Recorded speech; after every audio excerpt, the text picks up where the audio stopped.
صلوات.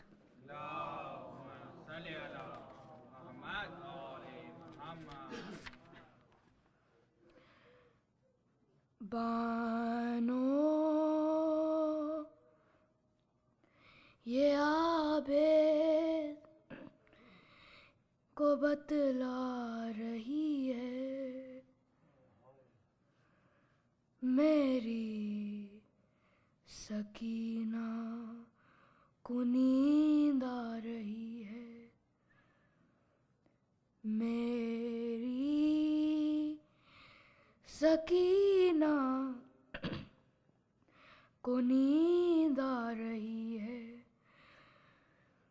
کہہ دو ہواؤں سے آہستہ آئے، کہہ دو پرندوں سے گل نہ مچائے، کہہ دو اندھیروں سے واپس نہ جائے، کہہ دو اندھیروں سے واپس نہ جائے. جاگی ہوئی چین کچھ پا رہی ہے، میری سکینہ کو نیند آ رہی ہے، میری سکینہ کو نیند آ رہی ہے. شاید رسن کی اذیت ہوئی کام، مدہم کرو بیبیاں شور ماتم. سجاد زنجیر بولے نہ اس دم، سجاد زنجیر بولے نہ اس دم. شاید غموں کی گری جا رہی ہے، میری سکینہ کو نیند آ رہی ہے، میری سکینہ کو نیند آ رہی ہے. یہ شام غریبہ کی جاگی ہوئی ہے، تماچوں کے در سے نہیں سو سکی ہے. ذرا پھر گلے سے رسن جو کو لی ہے، ذرا پھر گلے سے رسن جو کو لی ہے.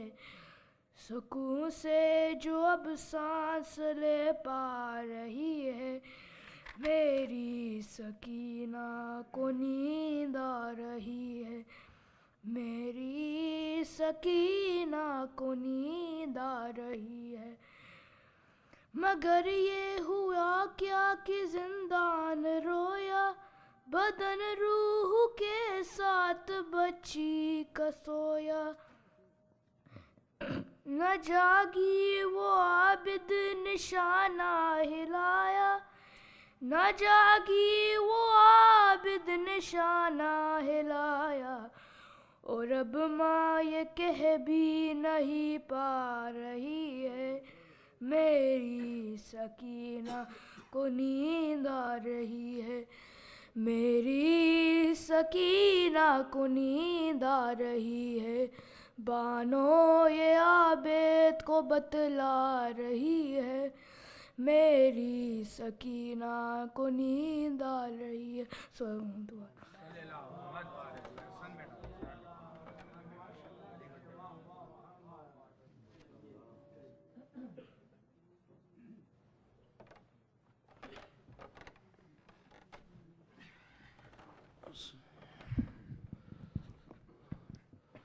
صلوات بر محمد و آل محمد. فاتحہ.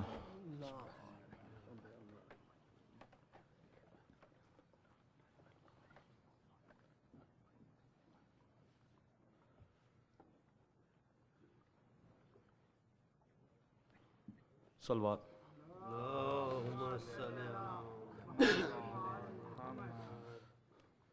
محشر کی صبح نمایاں ہے شام میں، کن با شفیع حشر کا ہے ازدحام میں. سرننگے روح فاطمہ ہے تمام میں خاصان ذوالجلال بلوا خاصان ذوالجلال بلوا جبریل کی قوزادیاں تشریف لائی ہے مشکل کشا کی بیٹیاں بندی میں آئی مشکل شعرا کی بیٹیاں بندی میں آئی ہے بیچ میں کھلے ہوئے آل ابا کے سر نیزوں پہ ان کے گرد ہے فوج خدا کے سر بچوں کے سر بزرگوں کے سر اقربا کے سر روتے ہیں وارثوں کو روتے ہیں وارثوں سر رکھ کے زانوں پہ جو وارث کو روتے ہیں ظالم سروں میں نیزے کی نوکیں چبھتے ہیں ظالم سروں میں نیزوں کی نوکیں چبھتے ہیں نیزے پاؤں ملا کے چمکتا ہے کھلال بکھرے ہوئے چاند سے منہ پر جھنڈولے بال اولاد والے کہتے ہیں اے رب ذوالجلال اس بے زباں کے خون کا کس نے کیا تھا اس بے زباں کے خون کا کس نے کیا تھا گردش میں ہائے ہائے یہ کس کا ستارہ ہے لے کر بلائے کہتی ہے بانو ہمارا لے کر بلائے کہتی تھی بانو ہمارا ہے ناگاہ ہوا یزید کا دروازہ اشکا حاضر نقیب و حاجب و دربان و چوبدار تیغ علم کیے ہوئے جلاد و نابکار مجرے بے حساب تماشائے مجرے بے حساب تماشائے بے حساب ایوان میں بھی رقص کا سامان تمام تھا پر انتظار عطرت خیر الانام تھا بولے سب ایک بار وہ آئے گناہگار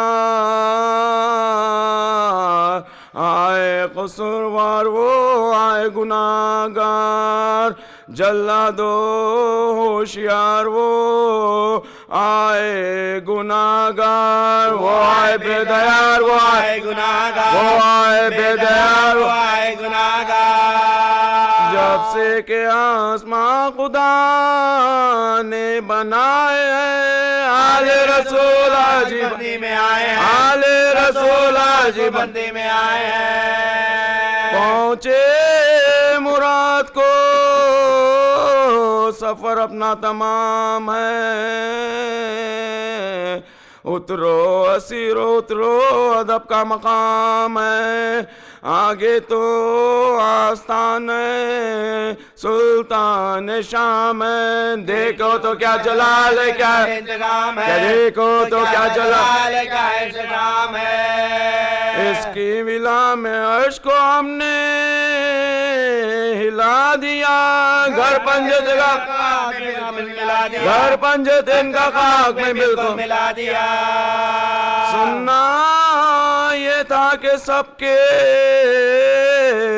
جگر پر چھری چلی اونٹوں سے اتری بیبیاں کہہ کے یالی آنکھیں پھرا کے رہ گئی بانوں کی لاڈلی روح حسین ہوئی روح حسین کو ہوئی جنت میں طاقت بدن کی گھٹ گئی آرزو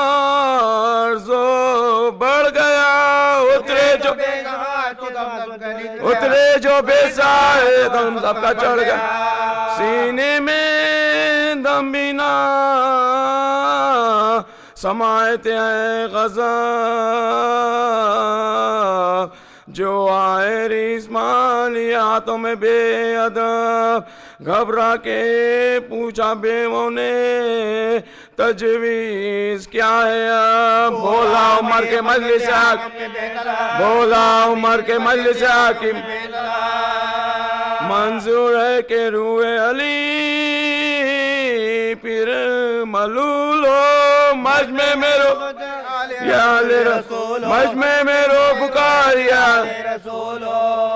مظلومیت سے رو کے یہ مظلوموں نے کہا حاکم کی یہ خوشی ہے تو پھر ہم کو کیا بازار میں تو پھر چکے بے مقنع ردا آسان کرے آسان کرے گا حاضر ہے لے چلو ہمیں گمراہ لے چلو سر پر نہیں حسین جہاں چاہ لے چلو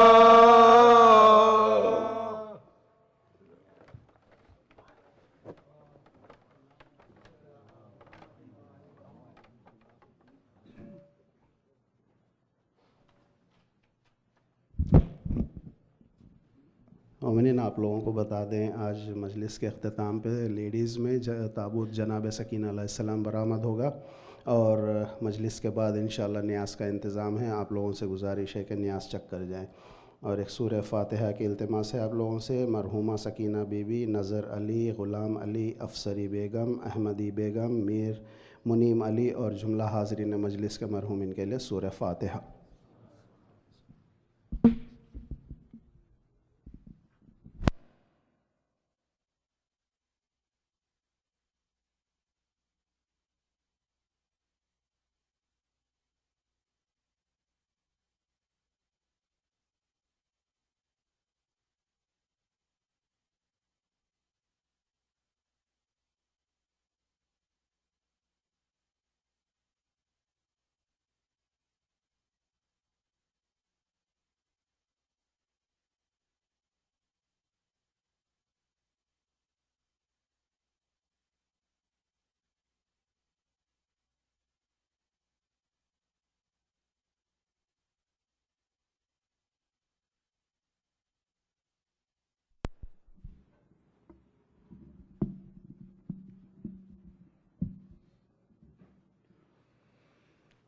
رحم اللہ من یقرأ الفاتحہ.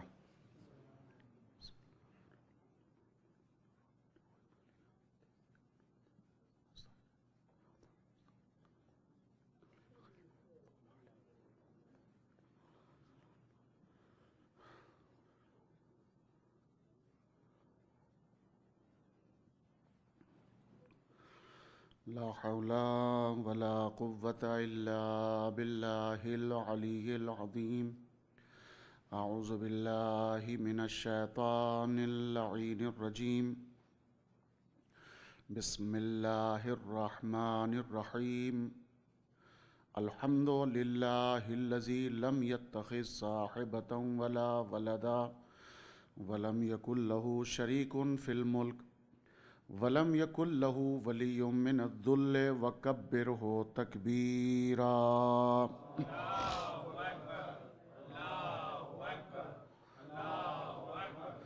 والصلاة والسلام والتحية والإكرام على الرسول النبي الأمي الذي أرسله بالحق بشيرا ونذيرا وداعيا إلى الله بإذنه وسراجا منيرا. سيدنا ونبينا ومولانا أبي القاسم محمد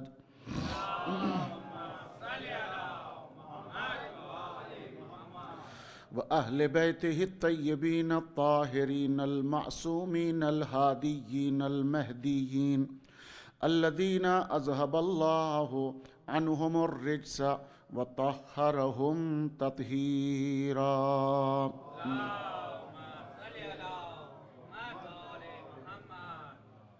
ولعنة الدائمة الباقية على أعدائهم أجمعين من يوم الظلم إلى قيام يوم الدين.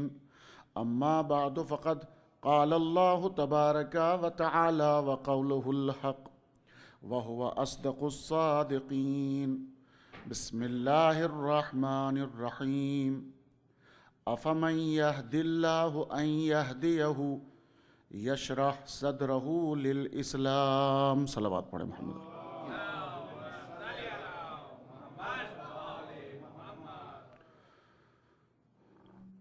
عظمت آل محمد پر ایک اور باواز بلند صلوات پڑھیں محمد.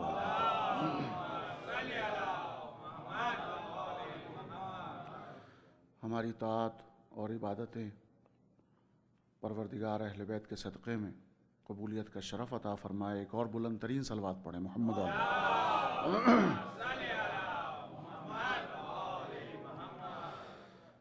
عزیزان گرامی، کل آپ کی خدمت میں اسی آیہ کریمہ کی ضمن میں گفتگو کی تھی اور اسی سلسلے کو آگے بڑھاتے ہوئے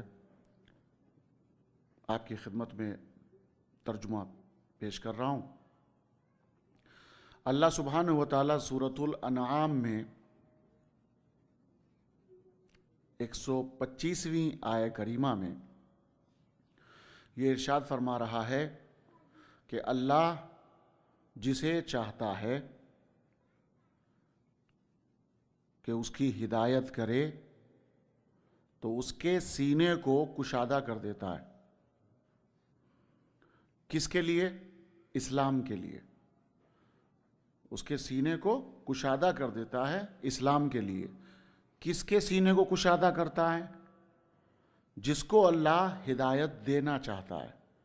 یعنی اس کا مطلب یہ ہے کہ ہدایت اسی کی ذمہ داری ہے، چونکہ ہادی کا انتظام وہی کرتا ہے، مگر کسی کو ہدایت بھی نصیب نہیں ہوتی جب تک وہ نہ چاہے.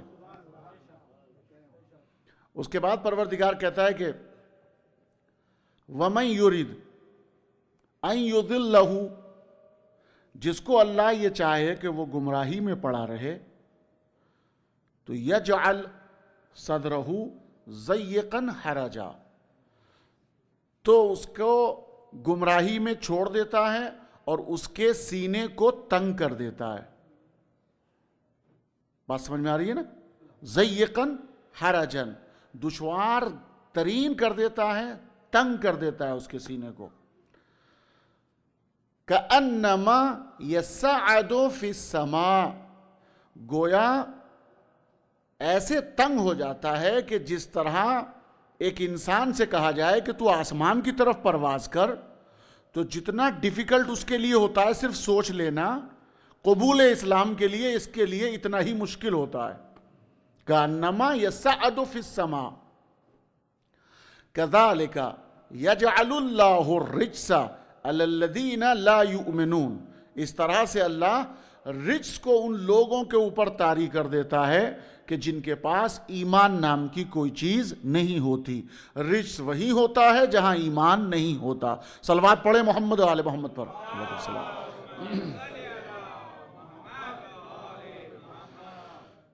میں بہت شکر گزار ہوں آپ حضرات کا، ذوق سماعت کا. تھوڑا سا میرے ساتھ ذرا سا جو حضرات آگے اگر آ جائیں، تشریف لے آئیں، تو بعد میں آنے والوں کے لیے زحمت نہیں ہوگی. اور جو حضرات کو اللہ سبحانہ و تعالیٰ نے مضبوط کیا ہے، طاقت و قوت ہے، تو تھوڑا سا آگے بیٹھ جائیں سہارے نہ لے کر. گستاخی نہیں ہے، بزرگوں سے نہیں کہہ رہا ہوں، چونکہ اس عمر میں اگر ہم آئیں گے تو ہمیں ابھی سے سوچنا پڑتا ہے کیا کریں گے. ان سے نہیں کہہ رہا ہوں، جوانوں سے کہہ رہا ہوں کہ پروردگار آپ کی جوانی کو برقرار رکھے، مجلس کی زینت بنا کیجئے. ایک باواز بلند صلوات. جزاک اللہ. ایک باواز بلند صلوات پڑھ دیں محمد و آل محمد پر.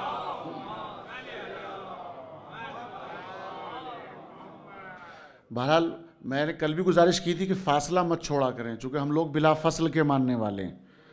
فاصلہ مت چھوڑا کریں، تھوڑا سا اور نزدیک آ جائیں. جب محبتیں بڑھنے لگتی ہیں نا تو کہتے ہیں ادنو منی، اور میرے قریب آ جاؤ. یہ تو محبت کے رشتے ہیں.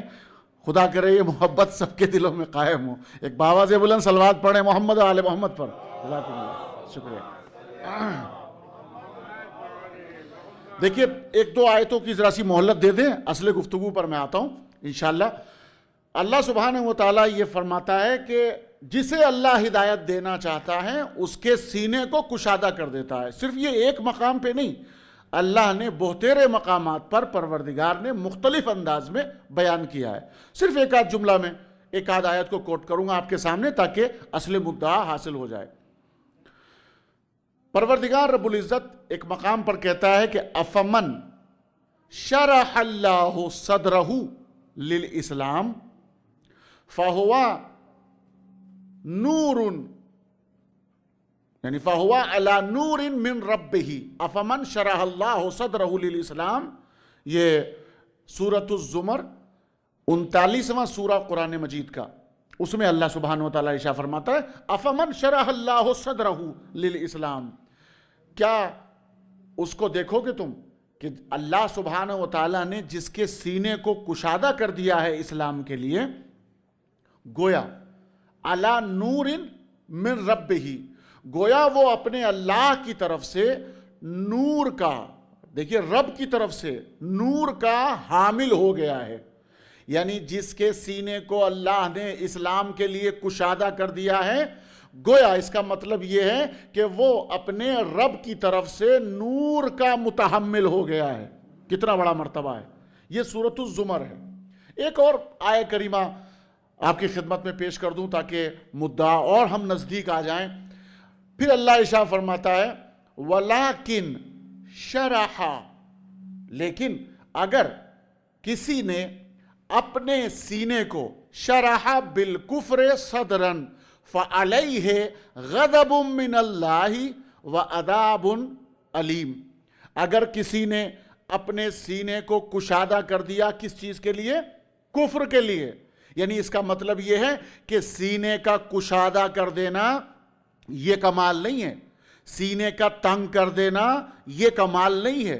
اسے مطلق طور پر مت سمجھیے گا کہ سینہ کشادہ ہے تو بڑا وسیع انسان ہے، سینہ کشادہ ہے تو بڑا حلیم انسان ہے، سینہ کشادہ ہے تو عالم انسان ہے، سینہ کشادہ ہے تو بڑا کریم انسان ہے. نہیں، یہ ضروری نہیں ہے. یہ دیکھو کہ سینہ کشادہ کس کے لیے ہے، سینہ تنگ کس کے لیے ہے. بڑی توجہ. تو کہیں پر سینے کی تنگی اگر ہے تو اگر کفر کے لیے تنگی کر رہا ہے، بری باتوں کے لیے تنگی کر رہا ہے، کوئی چیز آنے نہیں دیتا، دروازہ بند رکھتا ہے سینے کا، تو وہ تو لائق تعریف ہے. لیکن اگر سینہ کھلا ہوا ہے سارے برے سماج کا، معاشرے کا، اور اس کے بعد بہانہ لینے کی کوشش کر رہا ہے میں کیا کروں، میں تو مجبور تھا ایسے ماحول میں جو زندگی گزار رہا تھا. نہیں، پروردگار نے کوئی بہانہ چھوڑا ہی نہیں.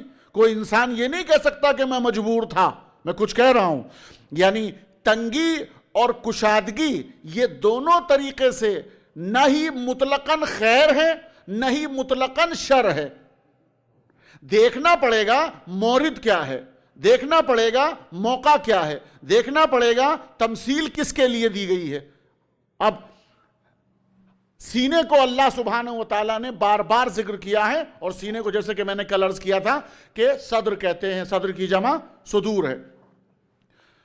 پروردگار قرآن میں کہتا ہے بسم اللہ الرحمن الرحیم قل اعوذ برب الناس ملک الناس الہ الناس من شر الوسواس الخناس الذی یوسوس فی صدور الناس. ٹھیک ہے نا. اللہ کی طرف سے ہر انسان یہ کوشش کرتا ہے، جیسا کہ اس نے سکھایا ہے اپنے حبیب کے ذریعے سے، کہ اس شیطان سے پناہ مانگتا ہے. ٹھیک ہے. الذی یوسوس فی صدور الناس، کون ہے وہ جس سے پناہ مانگی جاتی ہے؟ جو سینوں میں انسانوں کے کیا کرتا ہے؟ وسوسہ ڈالتا ہے. کتنے پڑھے لکھے لوگ بہک جاتے ہیں، وسوسے میں آ جاتے ہیں، پتہ نہیں معلوم یہ حق ہے یا نہیں. جہاں ولایت کی بحث آئی نہ جانے کتنے بہک جاتے ہیں. توجہ کر رہے ہیں آپ؟ عزاداری کے مسائل کی بات آتی ہے کتنے بہک جاتے ہیں، عقیدے سے ہٹ جاتے ہیں. یوسوس فی صدور الناس. لیکن جن کا عقیدہ مضبوط ہوتا ہے، نسب پاک ہوتا ہے، وہ کبھی بہکتے نہیں ہیں. وہ دوسروں کے لیے الگو اور نمونہ بنتے ہیں. صلوات پڑھ دے محمد و آل محمد پر.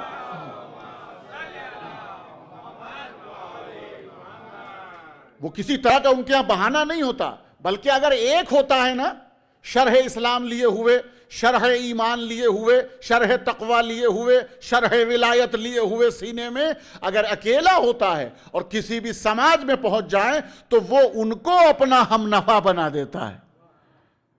اسی لیے کہا گیا ہے, بہت سی روایتوں میں آپ نے دیکھا ہوگا کہ معصوم علیہ السلام کا گزر ہوا اور آپ نے اس قریے والوں کے لیے دعا فرمائی.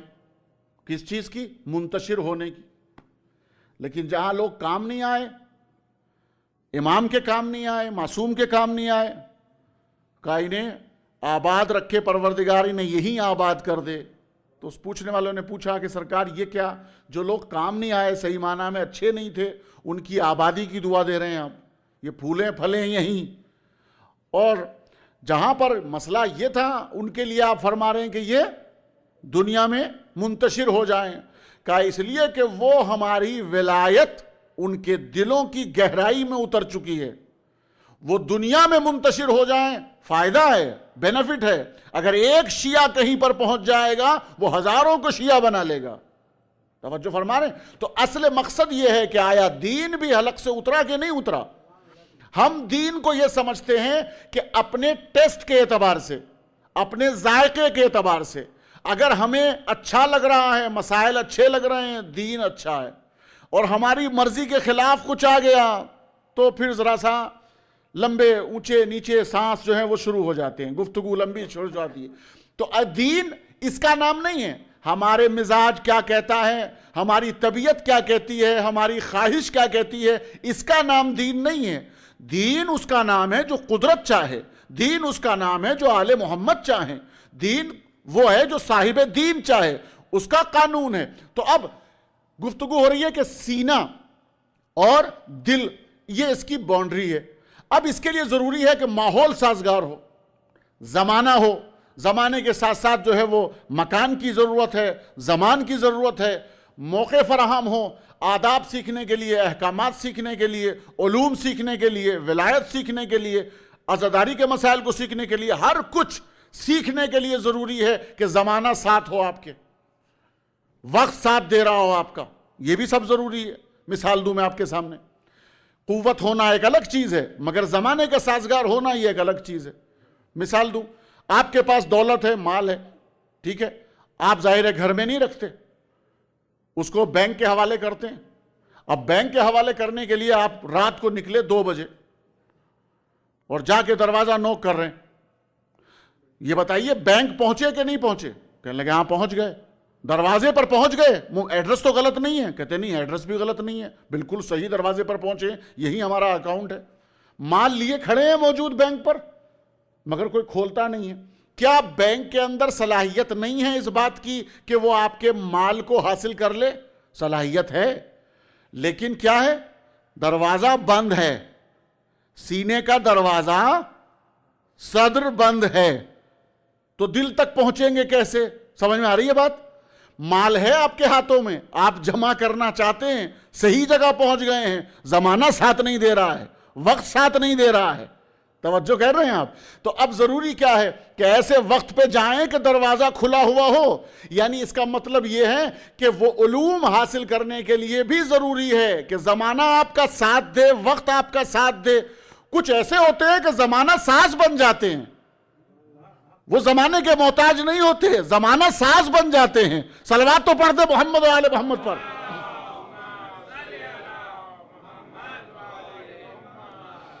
تو اگر گفتگو کی جائے صاحب بھائی دین ہے کیا, یہ پوچھیں دین ہے کیا. ابا عبداللہ الحسین علیہ السلام نے دعائے عرفہ میں, دعائے عرفہ کے لیے تو انشاءاللہ کسی اور موقع کے اوپر ایک جملہ جو میں یہاں کوٹ کرنا چاہتا ہوں, جو میں لذت کی بات کہہ رہا تھا کہ دین ہم اپنے مطلب کے حساب سے جو حاصل کرتے ہیں. ہم فرماتے ہیں کہ الدین لائق علی لسانہم, دین ان کے لیے ایسا ہے جیسے چٹنی کا ذائقہ, کہ وہ اپنے ٹیسٹ کے لیے استعمال کرتے ہیں. بات سمجھ میں آ رہی ہے؟ مطلب بالکل واضح ہو گیا نا, آگے پوری حدیث پڑھنے کی ضرورت نہیں ہے, اصل مطلب کی طرف چلتے ہیں. تو میرے بھائی دین کیا چیز ہے, ہمیں اسے کو تلاش کرنا ہے. دین ہے کیا؟ دال یہ نون. اچھا دین ایک نہیں ہے, ادیان ہیں, عالم میں ادیان ہیں، دین ایک نہیں ہے۔ تو اب کیسے پتا چلے دین کیا ہے؟ جس مذہب کے پاس جائیں آپ، جس مسلک کے پاس جائیں آپ، وہ اپنی کتھا اپنے آپ سنا رہا ہے اپنے اپنے اعتبار سے۔ آپ کسی سے پوچھئے، ایک نو مسلم انسان، بڑی توجہ کیجئے گا، ایک نو مسلم وہ آئے اور آنے کے بعد کہے کہ صاحب مجھے ذرا دین سکھا دیں، سوال یہ ہے کہ وہ کہاں گیا سیکھنے کے لیے؟ یہ بہت بڑی بات ہے، ورنہ نتیجہ یہ ہوگا کہ کسی مذہب کے پاس گیا، نام نہیں لینا چاہ رہا ہوں، آپ خود سمجھدار ہیں، کتنے سارے مذاہب ہیں۔ میں پروفٹ کی حدیث بیان کر دوں کہ میری امت میں میرے بعد کتنے فرقے ہوں گے؟ 73 فرقے ہوں گے، ماشاءاللہ 73 فرقے، الا ماشاءاللہ۔ خالی کہنے کے لیے 73 ہیں، 73 کی جو شاخیں ہیں نا ان کو گن بھی نہ پائیے گا آپ، میں کچھ کہہ رہا ہوں، اور قیامت تک نہ جانے کتنے بنتے رہیں گے، شاخیں نکل رہی ہیں ان فرقوں میں سے۔ تو میرے بعد میری امت میں 73 فرقے، 73 میں سے ایک فرقہ جائے گا کہاں؟ جنت۔ بہت ٹیڑھی کھیر ہے، ایک جائے گا۔ اچھا آپ چیلنج کریں، اتنے ساروں میں سے کوئی ایک کہے بھائی قرآن رکھا ہے موجود، قرآن سر پہ اٹھا کے کہو تم جاؤ گے جنت میں، نجات ہوگی۔ دوسرا سامنے موجود ہے، اسی کے سامنے کہیے آپ ہم جائیں گے تو نہیں جائے گا، وہ دوسرا کہے گا ہم جائیں گے تو نہیں جائے گا، ہے ہو گیا شروع جھگڑا۔ ہر مذہب کے اعتبار سے جھگڑا شروع ہو گیا، ہر ایک فرقہ کہے گا میں ناجی اور تو ناری، میں ناجی تو ناری۔ کیوں؟ اس لیے کہ 73 میں سے جائے گا ایک، 72 ہیں جہنم والے۔ اب کم سے کم اللہ نے عقل دی ہے، پورا دین عقل کے دار و مدار کے اوپر اللہ نے قائم کیا ہے، شریعت بھی عقل کے مطابق ہے۔ کلما حکم بہ العقل حکم بہ الشرع، کلما حکم بہ الشرع حکم بہ العقل۔ جو عقل حکم دیتی ہے وہ شریعت کہتی ہے، جو شریعت کہتی ہے وہ عقل حکم دیتی ہے۔ لیکن دیکھنا پڑے گا کس کی عقل، ہما شما کی نہیں۔ صلوات تو پڑھ دے محمد آل محمد پر۔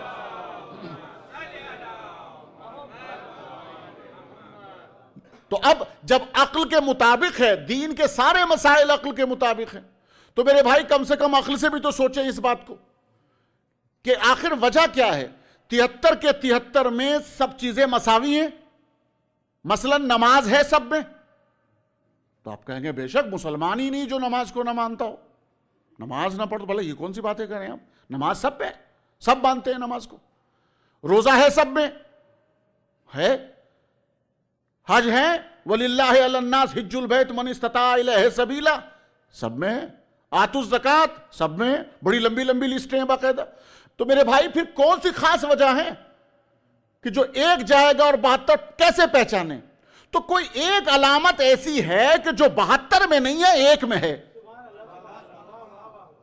کوئی اس علامت کو تلاش کرو کہ وہ کیا کرتے ہیں، وہ ایک فرقہ کیا کرتا ہے جو 72 نہیں کرتے، بس اس کو تلاش کر لو تو آپ کو فرق معلوم ہو جائے گا کہ 72 کیوں نہیں جائیں گے، ایک کیوں جائے گا، یہ ناجی کیوں ہیں، وہ ناری کیوں ہیں۔ تو اب نماز سب کے یہاں ہے، نماز سب مانتے ہیں پہلے سے، جیسا کہ میں نے کل کی مجلس میں عرض کیا تھا کہ نماز پہلے سے ہے، روح نماز فوت ہو چکی تھی، ٹھیک ہے نا، روح نماز کو زندہ کیا ہے۔ تو اب سوال یہ ہے کہ ان میں سب کچھ ہے، کیا چیز نہیں ہے؟ روح نہیں ہے دین کی۔ روح دین کیا ہے؟ جس نے دین سکھایا ہے اسی کو بھول گئے لوگ، میں کچھ کہہ رہا ہوں۔ تو اب روح دین کو جو مانے، سمجھنا وہ فرقہ ہے جو نجات پائے گا۔ تو اب روح دین اور روح اسلام، روح قرآن، روح کعبہ کس مذہب میں گفتگو ہوتی ہے؟ وہ ہیں ایام عزا، محرم سے لے کے 8-9 ربیع الاول تک جو سلسلہ چلتا ہے ہمارے یہاں، وہ روح قرآن سکھایا جاتا ہے، رسول کے پیغامات بتائے جاتے ہیں، قرآن کی تفسیر کی جاتی ہے۔ کیا کوئی مجلس آپ نے سنی ہے آج تک کہ جس میں کوئی خطیب مجلس پڑھنے کے لیے آئے پہلے خطبہ نہ پڑھے، پہلے اللہ کی تعریف نہ کرے، پہلے اللہ کی حمد و ثنا نہ کرے، پھر اس کے بعد رسول پر صلوات نہ پڑھے، پھر ان کی آل پر صلوات نہ پڑھے؟ ہے اس سلسلے کے بعد وہ قرآن کی ایک آیت کا انتخاب کرتا ہے، پھر اس کی شرح کرتا ہے، اس کی تفسیر بیان کرتا ہے، اپنی طرف سے کچھ نہیں کہتا۔ جو معصومین نے فرمایا ہے، جو صاحبان قرآن ہیں، جن کے لیے قرآن اترا ہے، جن کے عمل کا نام قرآن ہے، جن کے فکر کا نام قرآن ہے، توجہ کر رہے ہیں آپ؟ قرآن کی آیتیں جن کے لیے اتری ہیں ان سے پوچھ کر، ان کے علوم کو دیکھ کر، ان کی احادیث کو پڑھ کر وہ آپ کے سامنے بیان کرتا ہے. پھر اس کے بعد فضائل کا ایک گوشہ ہوتا ہے، اس میں نصیحتیں بھی آتی ہیں. پھر مصائب کا گوشہ ہوتا ہے. پھر اس کے بعد اس محسن اسلام کی طرف انگشت شہادت اٹھا کر ہم سلام کرتے ہیں. یہ عبادت ہے، عبادت، یہ عبادت ہے. توجہ کریں، یہ عبادت ولایت ہے. اس لیے نماز میں کیا ہوتا ہے؟ وہاں بھی ایک نیت ہوتی ہے. نیت کے بعد پھر کچھ سورہ پڑھا جاتا ہے، اس میں بھی اللہ کی حمد و ثنا کی جاتی ہے. پھر دوسرا سورہ پڑھا جاتا ہے، اس میں اللہ کی توحید بیان ہوتی ہے. پھر رکوع کیا جاتا ہے، اس میں بھی سبحان ربی العظیم و بحمدہ سجدہ کیا گیا. پھر تشہد ہوا. میں آپ سے سوال کروں، قرآن کی قسم دے کر، فرش اعضا کی قسم دے کر آپ سے پوچھتا ہوں، کوئی بغیر جھجک کے کوئی صاحب بھی جواب دیں. یہ بتائیے، نماز میں نے پڑھنی شروع کی اور میں نے نیت کی، ایک رکعت میں نے پوری پڑھ لی، الحمد بھی پڑھی، دوسرا سورہ بھی پڑھا، ٹھیک ہے. مغرب کی نماز تھی، ایک رکعت مکمل ہو گئی اور میں اٹھ گیا، نماز ہو جائے گی؟ نہیں، مجھے 3 ہی رکعت پڑھنی پڑے گی. صحیح بات ہے؟ اچھا، اس کے بعد 2 رکعت ہو گئی. 2 رکعت کے بعد میں نے جو ہے ختم کر دیا. میں نے کہا بھائی 2 ہو گئی کافی. نہیں، پتا چلا اپنی مرضی سے نماز نہیں ہے، جتنا کہا ہے اتنی ہی پڑھو. اچھا، 3 رکعت ہو گئی، سجدے ہو گئے. سجدے ہونے کے بعد میں تشہد کے لیے بیٹھا اور میں نے کہا اشہد ان لا الہ الا اللہ وحدہ لا شریک لہ. نماز ہو گئی؟ نہیں. سوچ سمجھ کے بولیے گا. آن لائن جا رہی ہے مجلس، آپ کی گواہی دنیا کے لیے بہت بڑی ضرورت ہے. اشہد ان لا الہ الا اللہ، گواہی دے دی میں نے، اللہ کے علاوہ کوئی دوسرا معبود نہیں ہے. نماز ہو گئی کہ نہیں؟ نہیں ہوئی. نہیں ہوئی. اچھا، واشہد ان محمدا عبدہ ورسولہ، میں نے پیغمبر پر صلوات بھیج دی، شہادت دے دی، گواہی دے دی. ٹھیک، نماز ہو گئی. میں نے شہادت دے دی نبی کی، عبدہ ورسولہ کہہ دیا میں نے. نماز ہو گئی؟ نہیں ہوئی نماز. ماشاءاللہ، نماز نہیں ہوئی. کیوں؟ اس لیے کہ ابھی اللہم، جزاک اللہ، جزاک اللہ، اللہم، ماشاءاللہ.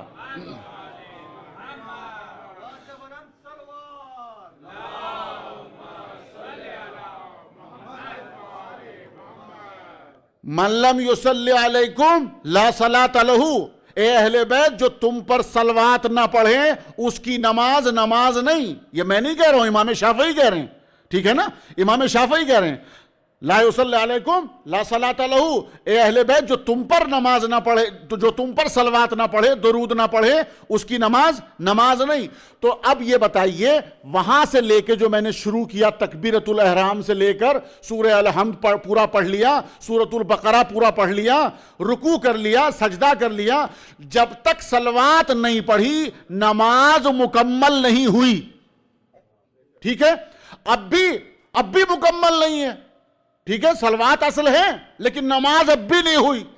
کب ہوگی نماز؟ مجلس سے اٹھنے کے بعد آپ کیا کرتے ہیں؟ کچھ کہہ رہا ہوں. اب ملا نا؟ سلام سے سلام ملائیے، یہ ولایتی عبادت ہے. صلوات تو پڑھیں ذرا محمد و آل محمد پر.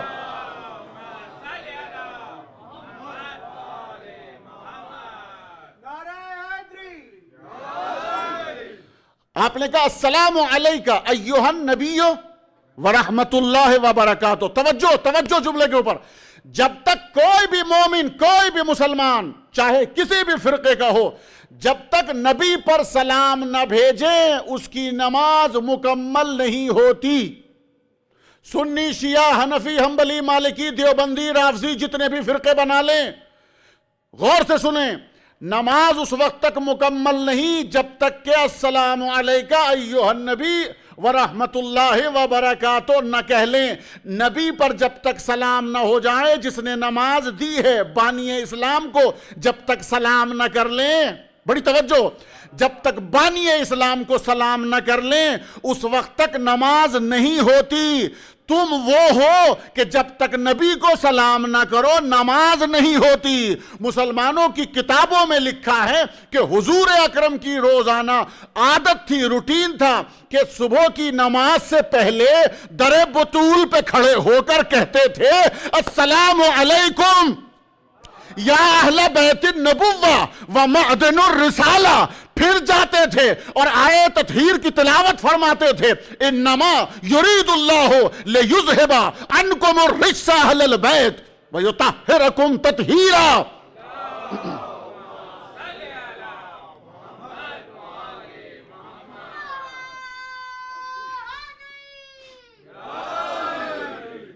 بھائی بات سمجھ میں آ رہی ہے؟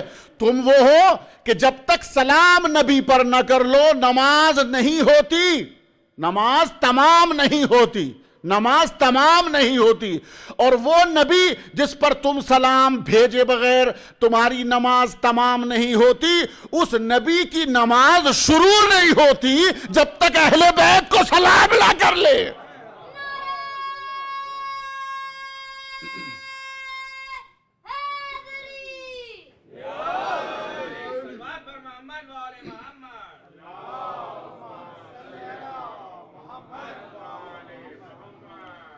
السلام علیکم یا اہل بیت النبوہ و معدن الرسالہ. پڑھ دینا میرا بہت آسان ہے, آپ کا سن لینا آسان ہے, مگر لفظوں پہ کبھی غور کیجئے گا نا لطف آئے گا. اہل النبی نہیں کہا ہے, اہل النبوہ الف لام کے ساتھ ہے. اس کے بعد معدن الرسالہ, رسالت کا خزانہ, رسالت کی کان. یعنی در بطول پہ کھڑے ہو کے نبی کہہ رہا ہے رسالت کی کان یہ ہے, خزانہ یہ ہے. یہ خزانہ کبھی ختم نہیں ہوتا. کان, خزانہ, معدن الرسالہ, اہل النبوہ, بہت بڑے جملے ہیں قسم خدا کی. اور جب آپ زیارت جامعہ میں پڑھتے ہیں تو یہ کون سا در ہے؟ مہبت الوحی, جس کے اوپر وحی کا نزول ہوتا ہو, جہاں پر ملائکہ کا نزول ہوتا ہو. اس در کی قیمت کو پہچانیں. تو در بطول کی عظمت یہ ہے کہ نبی اس وقت تک نماز پڑھنے نہیں جاتے. یا نبی اللہ پہلے نماز پڑھائیے, پھر آ کے کہیے الصلاۃ الصلاۃ, پھر آ کے سلام کر لیجئے. کہا نہیں, میں یہی تو بتانا چاہتا ہوں کہ در بطول کی عظمت کا پتہ چل جائے کہ میں بانی اسلام ہو کر بھی پہلے اس دروازے کے احترام کو بتا رہا ہوں, اس کی عظمت کو سمجھا رہا ہوں. اس کی عظمت سمجھ میں آ گئی, اسلام سمجھ میں آ جائے گا. یہ ہے ہمارے ہاں محرم میں ان مجلسوں میں اسی کے اوپر گفتگو ہوتی ہے اور یہ عظمتیں بتائی جاتی ہیں جہاں سے ولایت کا تعلق ہوتا ہے. دیکھیے واقعات قرآن مجید میں ہزارہا واقعات ہیں. واقعات اللہ نے یوں ہی نہیں دیے کہ اسٹوری صرف بیان کر دی ہے. کہانیوں کی کتاب نہیں ہے قرآن مجید, بلکہ اس کے اندر حکمتیں ہیں. مثلا جناب موسیٰ کے لیے آپ لے لیں کہ جناب موسیٰ کو اللہ سبحانہ و تعالیٰ کلیم کہہ رہا ہے, صاحب کتاب ہیں, صاحب شریعت ہیں, بڑے اچھے القاب سے یاد کر رہا ہے. مگر جناب موسیٰ اللہ کی نگاہ میں اتنے پیارے نبی رسول سے ہی یہ سب کچھ ہوتے ہوئے کہ ساری خواہشات جو بھی نبی نے کہی جناب موسیٰ نے, اللہ نے پوری کی کہ نہیں کی؟ میرے رب یہ کر دے, میرے رب یہ دے دے, میرے رب یہ دے دے, ساری خواہشات پوری کی. مگر اس کے باوجود اللہ کی طرف سے حکم ملا کہ تم فلاں مقام پر چلے جاؤ, وہاں ہمارا ایک بندہ مخصوص ملے گا. اور وہاں آپ گئے. میں آپ کو پوری سٹوری اور پورا واقعہ آپ کے سامنے بیان نہیں کر رہا ہوں. ایک صلوات پڑھیں باواز بلند محمد آل محمد.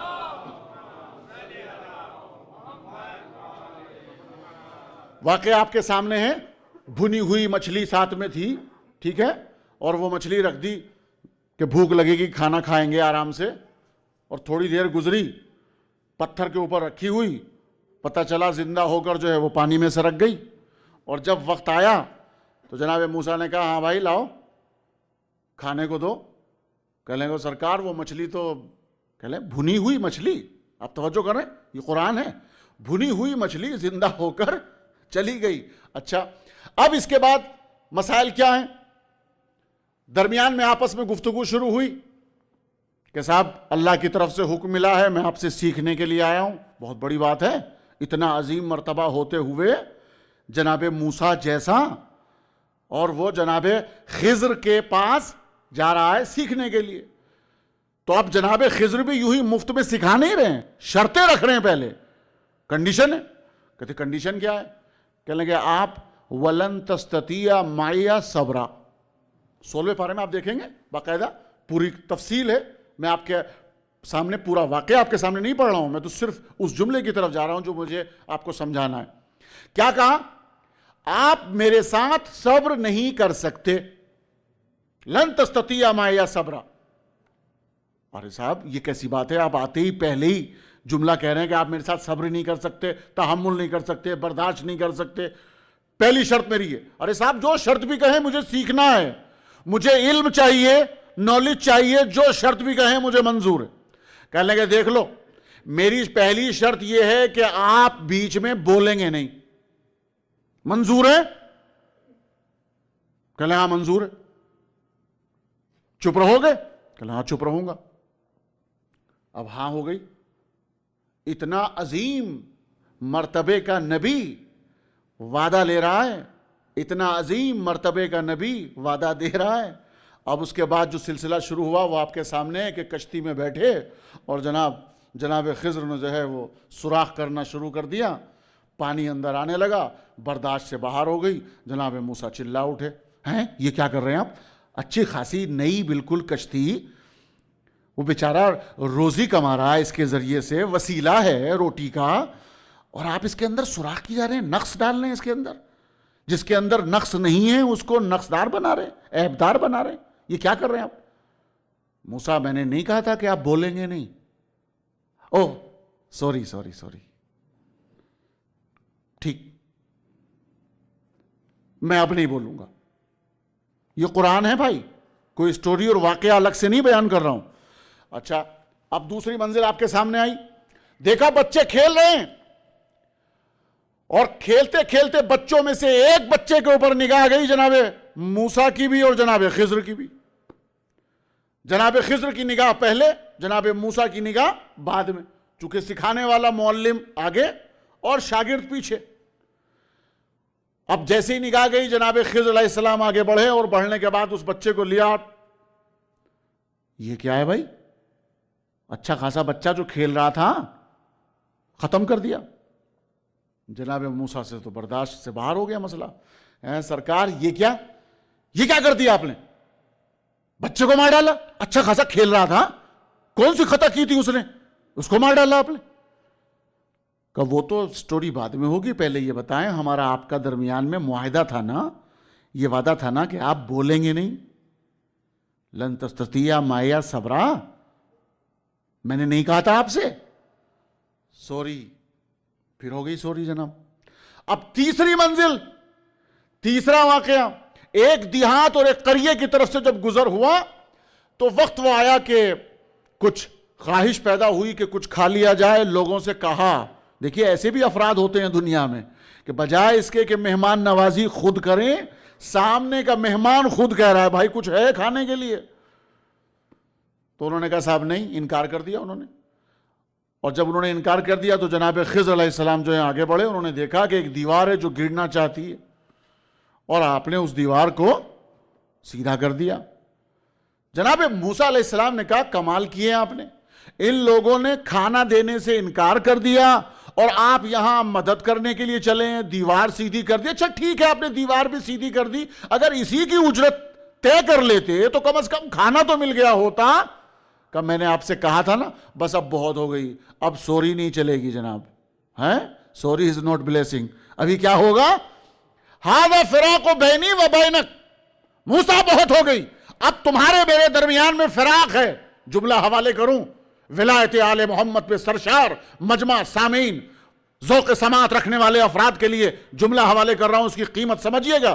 جناب خضر علیہ السلام اتنے اولو العزم نبی ہوتے ہوئے, صاحب اعجاز ہوتے ہوئے, اتنا صاحب علم ہوتے ہوئے, کمال ہوتے ہوئے کہ اللہ خود موسیٰ جیسے کو بھیج رہا ہے سکھانے کے لیے, مگر جناب خضر موسیٰ کو اپنی معیت میں رکھ کر, توجہ, اپنی معیت میں رکھ کر اپنا ہم خیال نہ بنا سکے.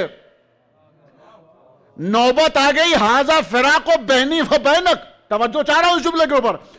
آپ کے میرے درمیان فراق. جناب موسیٰ سے زندگی بھر پوچھا کہ سب سے بڑی مصیبت آپ کے اوپر کیا ہے زندگی کا واقعہ, تو جناب موسیٰ اسی کو سناتے تھے کہ میں زندگی بھر برداشت نہ کر سکا کہ جب جناب خضر نے مجھ سے یہ کہا ھذا فراق بینی و بینک, فراق الفراق. توجہ فرما رہے ہیں آپ, یعنی خضر نے اپنی صحبت سے جناب موسیٰ کو نکالا, فراق, یہ برداشت نہیں ہوا. جملہ میں کہہ گیا, اس سے آگے کیا پڑھوں؟ صلوات تو پڑھیں ذرا محمد و آل محمد پر.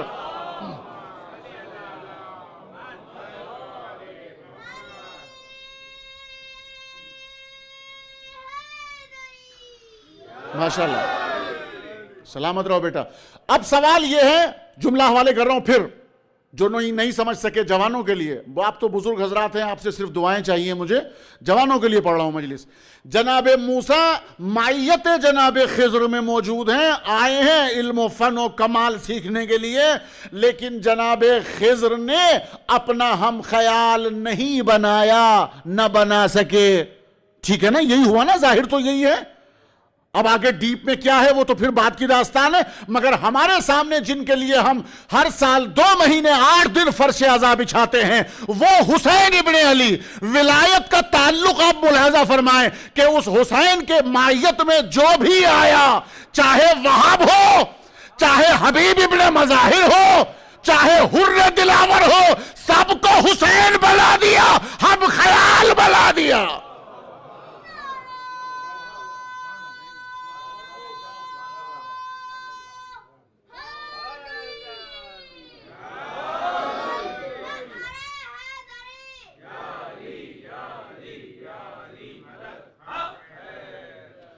معاف کیجئے گا, میں جناب خضر علیہ السلام کوئی بھی ایسا سلسلہ, کوئی بھی ایسی گفتگو نہیں کر رہا ہوں, مگر بات کو بات سے ملا رہا ہوں کہ موسیٰ جیسے کو آپ اپنا ہم خیال نہ بنا سکے, فراق کہنا پڑا, مگر لاکھوں سلام ہمارے آبا و اجداد قربان آقا حسین کے غلاموں پر کہ وہاں ولایت کا رشتہ ولی مطلق اس طرح سے فائز ہے کہ ولی نے سب کو ولی بنا دیا.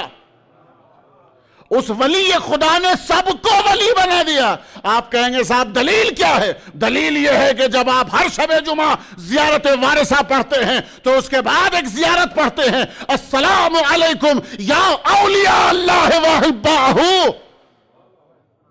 اب سب کے سب اولیاء ہیں, یہ آسان جملہ نہیں ہے. سب کو ہم خیال بنا دیا. کسی کی ایک زبان سے آپ مجھے بتا دیں کہ ابا عبداللہ الحسین کا خطبہ کچھ اور ہو اور حبیب ابن مظاہر نے کچھ اور کہا ہو, امام حسین نے کچھ اور کہا ہو, ایک وقت کے مہمان حر نے کچھ اور کہا ہو, یا بھائی عباس کا خیال کچھ اور ہو, شہزادے علی اکبر کی تمنا کچھ اور ہو, چشمہ علی اصغر کا نظریہ کچھ اور ہو, قاسم کا نظریہ کچھ اور ہو, مذہب عیسائی میں سے آنے والے کا نظریہ کچھ اور ہو. نہیں, سب ایک. یہ ایک سبق ہے. ان مجلسوں سے ہمیں سیکھنا چاہیے کہ آپسی اختلافات کو ہم کس طرح سے ختم کریں. ہم جس کے فرش عزا پر آ کے بیٹھتے ہیں ان سے اگر ہم نے یہ نہ سیکھا کہ ایک حسین تھا, اس نے 72 کو حسین بنا دیا, تو اس فرش عزا پہ بیٹھنے والوں کو سب کو حسینی نہ بنائیں تو پھر کیا ہوگا؟ اس کا نتیجہ کیا ہوگا؟ حسینی سب ہیں, تو جب سب حسینی ہیں تو اب کاہے کا اختلاف؟ حدیث کسا پڑھنی چاہیے کہ نہیں پڑھنی چاہیے؟ دعائے کمیل میں ثواب زیادہ ہے یا حدیث کسا میں زیادہ ہے؟ میں کچھ کہہ رہا ہوں, میسج دے رہا ہوں, پیغام دے رہا ہوں, اور آپ کے سامنے گفتگو نہ کروں تو پھر کہاں کروں؟ کس کے سامنے درد دل فریاد کروں تو کس کے سامنے کہوں؟ یہ کون سا تک ہے کہ حق ہے حدیث کسا بھی حق, دعائے کمیل بھی حق. یہ کمیل ابن زیاد سے اور وہ جابر ابن عبداللہ الانصاری سے, وہ بھی صحابی, یہ بھی صحابی. حدیث کسا جا کے ملتی ہے ڈائریکٹلی جناب جابر کے ذریعے سے شہزادی کونین بطول خاتون جنت سے. توجہ فرما رہے ہیں آپ، وہ خاتون جنت کہ جس کے لیے پروردگار نے اس کے نور کو انبیاء کے صلب کا بھی سلسلہ چھوڑ کر ڈائریکٹلی حبیب مصطفیٰ کو نوازا. اس سے ہے حدیث قصہ. اور کمیل ابن زیاد کس سے روایت کر رہا ہے؟ اپنی جیب سے کہہ رہا ہے؟ اپنے دماغ سے کہہ رہا ہے؟ نہیں، مولائے متقیان، کائنات کا مشکل کشا، جہاں ہر طرح کا علم تعلق گرفتار ہے، تعلق لیتا ہے کس سے؟ مولائے کائنات سے. مولائے کائنات کے بغیر کوئی بھی علم دنیا میں نہیں ہے. تو جناب کمیل ابن زیاد جو بیان کر رہے ہیں وہ کس سے بیان کر رہے ہیں؟ امیر المومنین سے. تو جو مولا نے سکھایا وہی تو کمیل ہے. نام دعا کا یہ تو فضل ہے مولا علی کا کہ کمیل نے سیکھا، دعا کو جا کے سیکھا اور انہی کے نام سے دعا منسوب ہو گئی. یہ اعجاز ہے، توجہ کریں گے، یہ محبت علی کا صلہ ہے. تو اب سوال یہ ہے کہ دعائے کمیل ہو گئی مولائے کائنات سے. جو مولائے کائنات نے کہا اس کا نام، بھئی آپ میرا ساتھ دے رہے ہیں نا، جو دعائے کمیل ہے جو مولائے کائنات نے کہا اس کا نام کیا ہے؟ دعائے کمیل. اور جو شہزادی کونین نے بیان کیا اس کا نام کیا ہے؟ حدیث قصہ.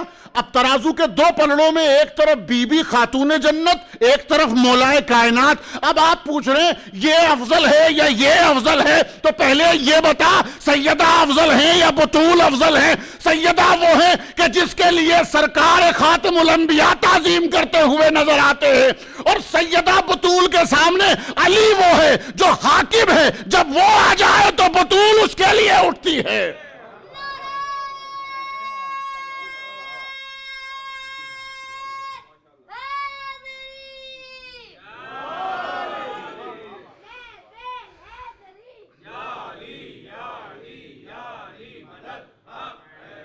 ایک اور اس سے بلند صلوات پڑھ دیں، محمد و آل محمد.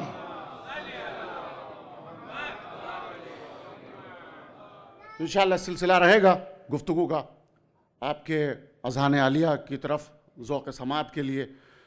کچھ عرائض ضروری ہوتے ہیں پیش کرنا، اور وہ موقع کے اوپر گفتگو آ جائے تو سمجھنا اور سمجھانا بہت آسان ہوتا ہے. یہی چیزیں سمجھائی ہیں ہمیں کربلا میں کہ ہم اپنے درمیان میں ان تمام اختلافات کو ختم کر کے فرش عزا کی زینت بنائیں سب کو. اگر ولایت نہیں اتر رہی ہے حلق سے تو سمجھائیں، ایسے انداز سے سمجھائیں کہ جیسے حسن و حسین نے اس ضعیف العمر کو آداب وضو سکھا دیے. طریقہ ایسا ہونا چاہیے. اور پھر اللہ سے دعا بھی کرنی چاہیے. اگر کہیں سے بھی نسب کی پاکیزگی ہے تو انشاءاللہ بہت جلدی ہو جائے گا کام.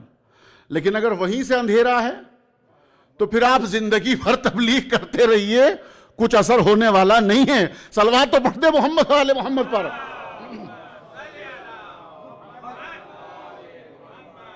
بھئی بات سمجھ میں آ رہی ہے؟ پیچھے والے حضرات تھوڑا سا خاموش نظر آ رہے ہیں. سمجھ میں آ رہی ہے نا بات؟ بہت آسان لفظوں میں بیان کر رہا ہوں میں، ہیں؟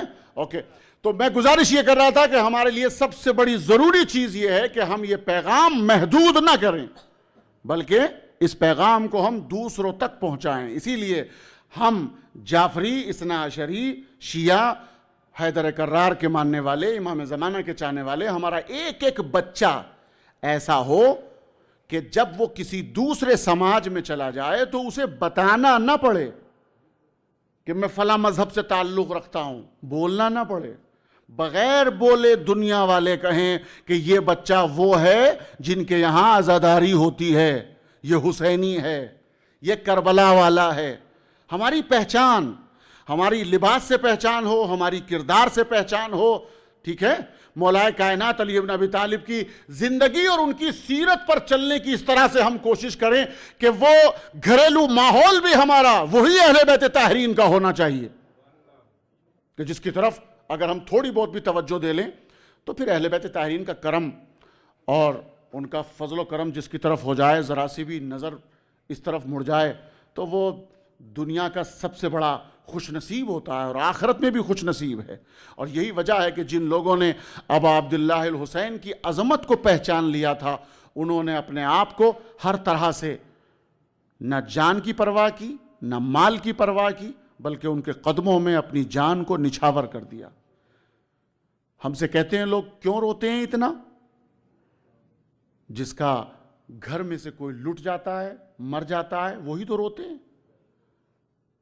لیکن ایک بات بتائیں آپ، اگر کسی کے یہاں کوئی خوشی ہو اور جا کے کوئی غم کی باتیں کرنے لگے، بالکل سمپل بات کر رہا ہوں میں، نہ آیت نہ روایت، عقلی اعتبار سے آپ سے پوچھ رہا ہوں، کسی کے یہاں عید کا پروگرام ہو، خوشی منائی جا رہی ہو، اور آپ وہاں جا کر جو ہے غم کی داستان شروع کریں، یہ تہذیب ہے یا بد تہذیبی ہے؟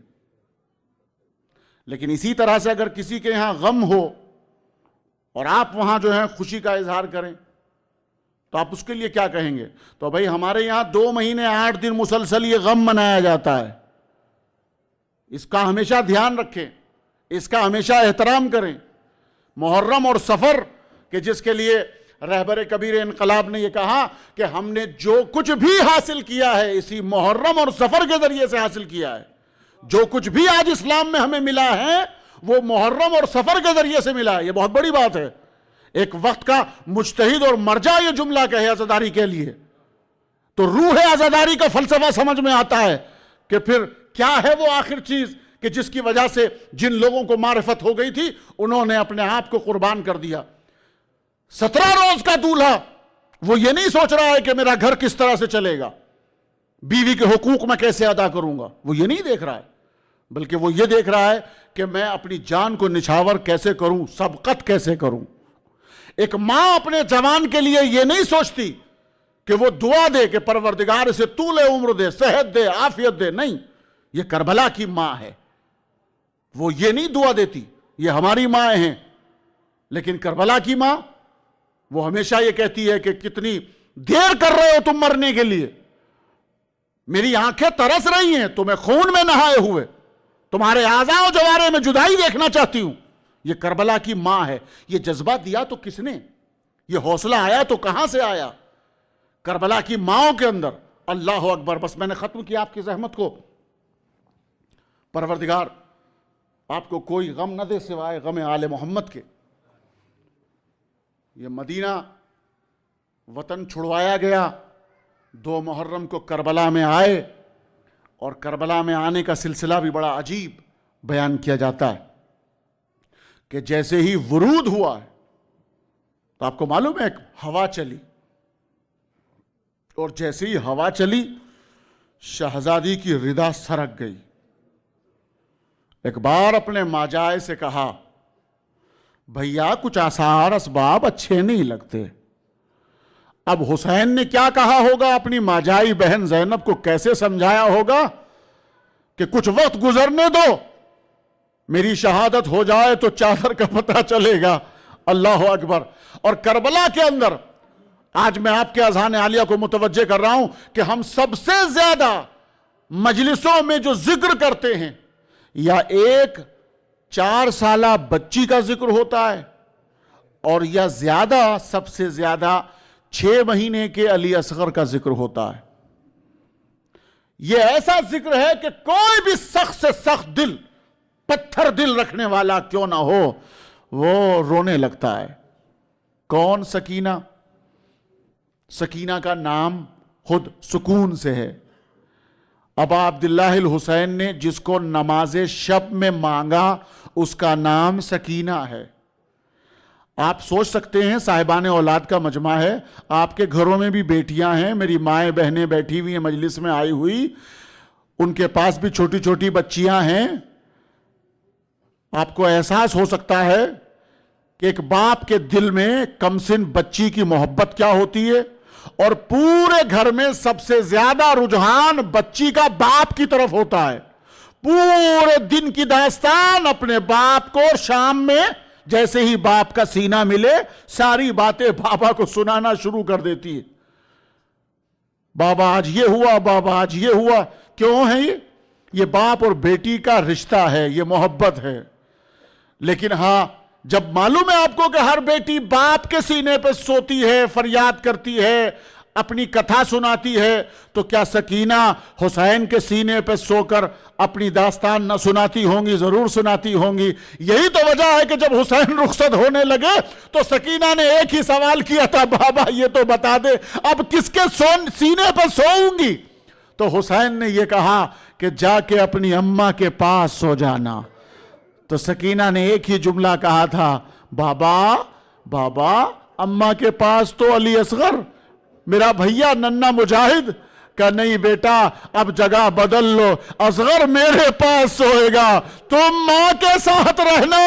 اللہ اکبر۔ یہ سکینہ جب سے جدا ہوئی تڑپتی رہی، پریشان رہی، ہائے بابا، جب کہے بابا جب ہی تماچا لگے۔ سوچیں آپ، ایک سید سجاد بھائی اور ایک سکینہ بہن، کیسے عرض کروں، کون سے جملے کی طرف جاؤں، کون سی روایت کو بیان کروں، مگر ایک جملہ آپ کی خدمت میں بیان کر کے مجلس کو تمام کرنا چاہتا ہوں۔ سکینہ پر اتنی مصیبتیں پڑی کہ جب تک چچا کا وجود تھا سارے بچوں کی ڈھارس تھی، لیکن چچا کے جانے کے بعد سکینہ نے یہ نہیں کہا پھوپھی اماں، جملہ یاد ہے نا، کہ اس لیے کہ حسین نے کہا تھا سکینہ تم واسطہ بن کے آ رہی ہو نا، سفارشی بن کے آ رہی ہو چچا کو اجازت دلوانے کے لیے، لیکن جب عباس نہ رہے گا تو تم رو گی، تم پانی مانگو گی۔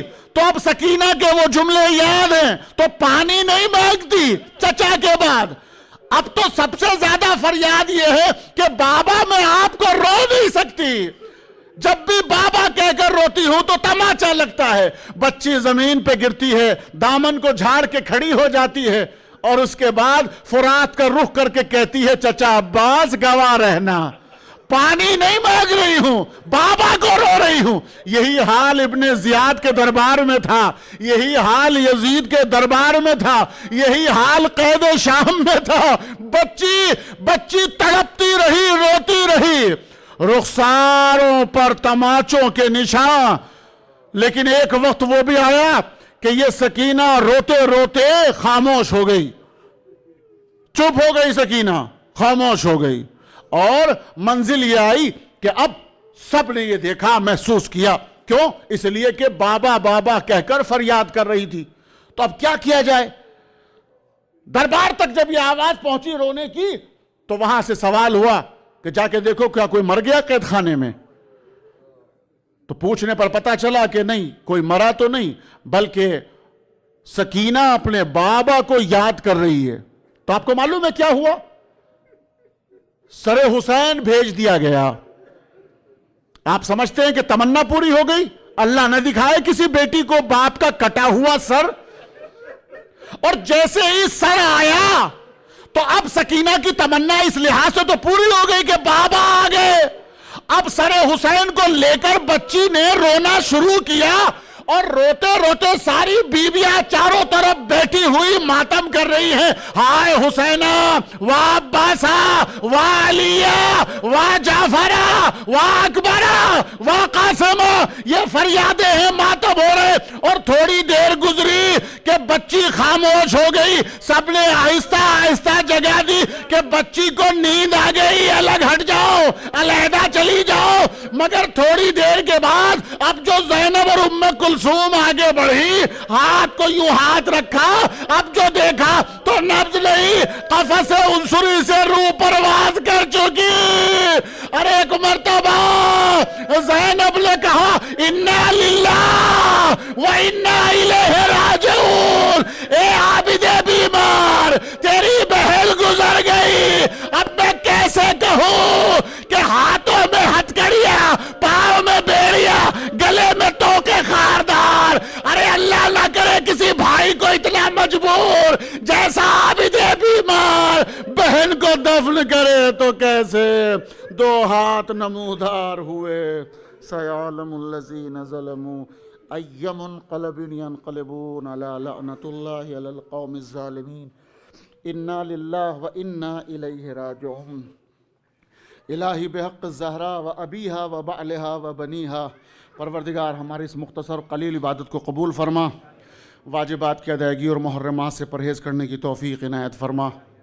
یا اللہ نسل در نسل محبت اہل بیت میں اضافہ فرما، پروردگار اتباعِ عالیہ کی حفاظت فرما، جتنے بھی مومنین مومنات مجلسوں میں شریک ہو رہے ہیں پروردگار ان سب کی دنیاوی اور اخروی حاجات کو پوری فرما۔ یا اللہ ہمارے درمیان اتحاد و یکجہتی عطا فرما۔ عزا خانوں میں جو حصہ لے رہے ہیں جس اعتبار سے بھی درہم سخن پروردگار ان سب کے رزق میں برکت عنایت فرما۔ یا اللہ ہمیں سچا عزادار بنا لے، جنت البقیع کے روضہ مقدس کو تعمیر کرنے کے اسباب فراہم فرما۔ امام زمانہ کو ہم سے راضی و خوشنود، ان کے ظہور میں تعجیل فرما، ہمیں ان کے انصار و آوان میں شریک فرما۔ ماتم حسین۔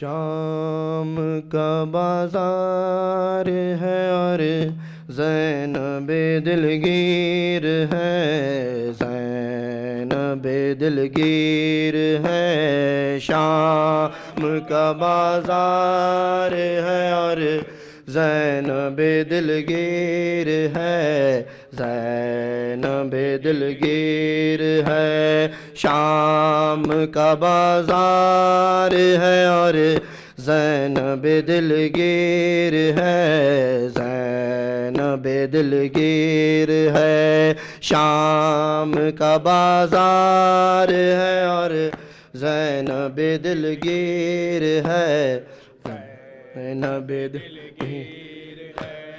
بیمار کا غم خار کا، بے کس کا ہے یہ عالم، بیمار کا غم خار کا، بے کس کا ہے یہ عالم۔ ایک طوق ہے گردن میں اور پاؤں میں زنجیر ہے، اور پاؤں میں زنجیر ہے۔ شام کا بازار ہے اور زینب دلگیر ہے، زینب دلگیر ہے۔ شام کا بازار ہے اور زینب دلگیر ہے، زینب دلگیر ہے۔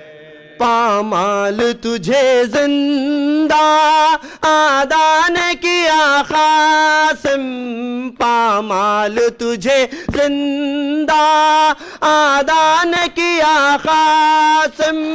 پرواہ کی زباں ہے اور یہ درد کی تحریر ہے، یہ درد کی تقریر ہے۔ شام کا بازار ہے اور زینب دلگیر ہے، زینب دلگیر ہے۔ شام کا بازار ہے اور زینب دلگیر ہے، زینب دلگیر۔ بچے بھی ہوئے قرباں، بھائی بھی نہ بچ پایا، بچے بھی ہوئے قرباں، بھائی بھی نہ بچ پایا۔ زینب کا تھا یہ نوحہ، کیسی میری تقدیر ہے، کیسی میری تقدیر ہے۔ شام کا بازار ہے اور زینب دلگیر ہے، زینب دلگیر ہے۔ شام کا بازار ہے اور